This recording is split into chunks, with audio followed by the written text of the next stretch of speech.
Mellow greetings, everybody. My name is James. I am from the internet, and today we are going to be talking about the welfare state.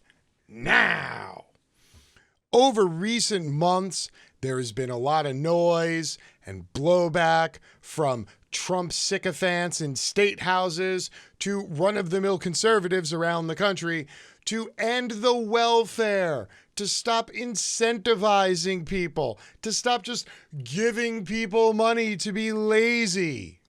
This, they would have you believe, is the biggest problem in the United States of America right now. Not the lack of affordable housing or the lack of affordable health care or our crumbling infrastructure or our 38th ranked education system compared to other countries around the world. No, none of these are as important as stopping the welfare because it makes people entitled and lazy. Now, most people who actually have a clue about economics, homelessness, and the spread of homelessness due to the deterioration of economic conditions and the flattening of salaries comparative to the cost of living, well, the rest of us, we understand that the welfare state, such as it is not only necessary, but that the overwhelming majority of people who collect some form of benefits from the government also have a job. If you don't believe me, well, here's an example that I dug up today in the news. Senate preparing $10 billion bailout fund for Jeff Bezos' space firm.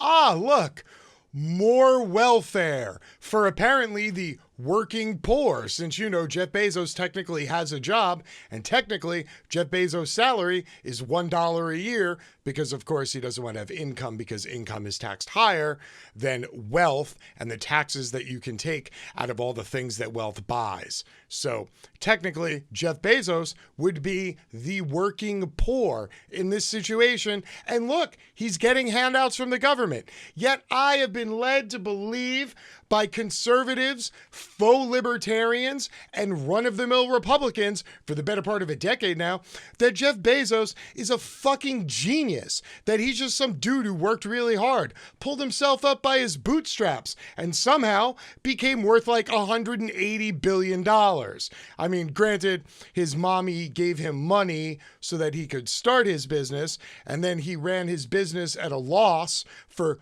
2 decades, while counting on government loans and government grants. Please, sir, may I have more?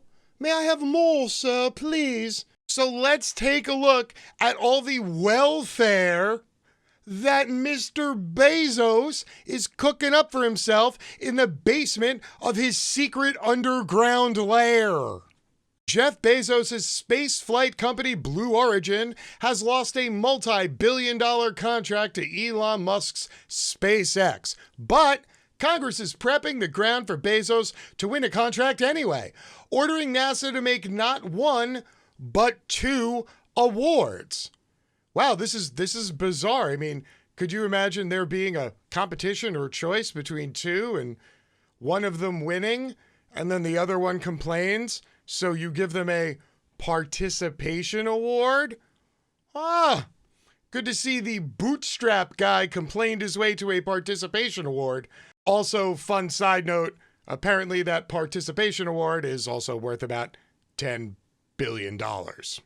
The order would come through the Endless Frontier Act, a bill to beef up resources for science and technology research that's being debated on the Senate floor this week. An amendment was added to that legislation by Senator Maria Cantwell, a Democrat from Washington, to hand over $10 billion to NASA, money that most likely would go to Blue Origin, a company that's headquartered in Cantwell's home state. You know, along with Amazon, which is where Jeff Bezos makes billions of dollars and literally pays 0 in net taxes. Also, I have to ask here, didn't we stop building space shuttles and doing NASA explorations because NASA was too expensive? So now instead of funding NASA $10 billion to do stuff, we fund NASA $10 billion and then NASA gives that $10 billion to Elon Musk or Jeff Bezos to fly space missions. Cantwell's amendment is no sure bet, though. Senator Bernard Sanders from Vermont introduced a last-minute amendment Monday to eliminate the $10 billion. Quote, "It does not make a lot of sense to me that we would provide billions of dollars to a company owned by the wealthiest guy in America." The Bezos space company has been competing against SpaceX for a contract to put astronauts on the moon, the first such trips since 1972, but lost the bidding process with a price tag twice that of SpaceX. NASA announced the award to Elon Musk's own company last month. So, let me see if I got all this right. Number one, we decide for like the first time in 50 years, we're going to go back to the moon, which I assume means either we found something there that we can exploit, extract, and sell, or that we just need to bring the moon some democracy. And then number two, there was a fair bidding process for this service in which Elon Musk and SpaceX came in at half the price that Jeff Bezos was pitching. So they went with the cheaper option, but now they're going to give Jeff Bezos a $10 billion participation award anyway. This shit is wild. Cantwell told NASA's incoming administrator, former Senator Bill Nelson, that she was surprised at the way the award unfolded before introducing the legislation to add a new one. Quote, "I think there needs to be redundancy or multiple contractors in case one fails," she told Nelson at his confirmation hearing. "And it has to be clear this process can't be redundancy later. It has to be redundancy now." Wow, imagine that. We have a shit ton of programs here in the United States of America that desperately need funding to do their main core job, but yet there are people in government literally tripping over themselves to get to the front of the line to give Jeff Bezos $10 billion for a redundancy to a plan that they already contracted out to Elon Musk for $5 billion. But meanwhile, we can't afford housing for all, healthcare for all, or even food for all. But apparently, the welfare state has no problem popping out its teat for billionaires to suckle upon whenever the billionaires come a-callin'. The measure has been attached to the Endless Frontier Act as part of a manager's amendment and authorizes $10.032 billion through the year 2026 for the Moon program. Authorization alone does not fund it, however, and Congress would still need to appropriate the money, or the executive would need to find other appropriated funds. For the record, appropriated funds means not giving new books to kids in school or not providing hot meals to homeless veterans. Like, they never appropriate funds from the let's make toxic sludge or bomb people fund.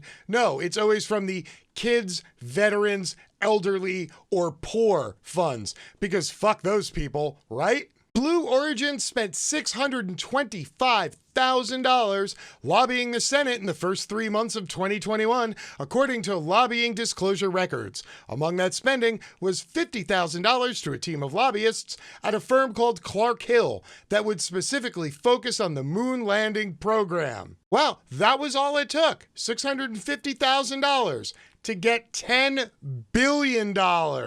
That's an amazing return on investment. Now, obviously, this story is far from over, and I'll drop some updates in as it makes its way through the House into the Senate and then possibly onto Biden's desk. What I will point out here, though, is a very important fact I have explained to people before, and it's this.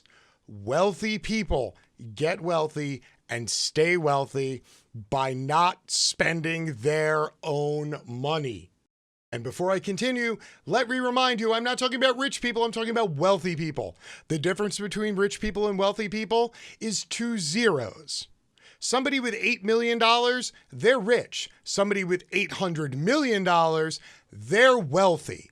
And the wealthy do everything they can to amass their wealth and then take it to purchase access to power. And in return, the powerful will willingly sell that access. And what you end up with is a plutocratic state where the wealthy rule by proxy through their bought and paid for representatives.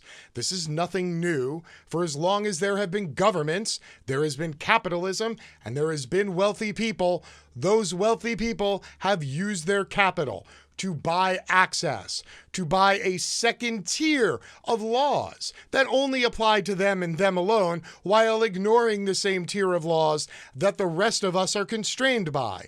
So no, what Jeff Bezos is doing here is not outside the normal. This is completely regular. Jeff Bezos, a billionaire, spent $625,000 on lobbying, and now he's going to get a $10 billion redundancy contract. And it's not like the $625,000 that he spent on the lobbying was his.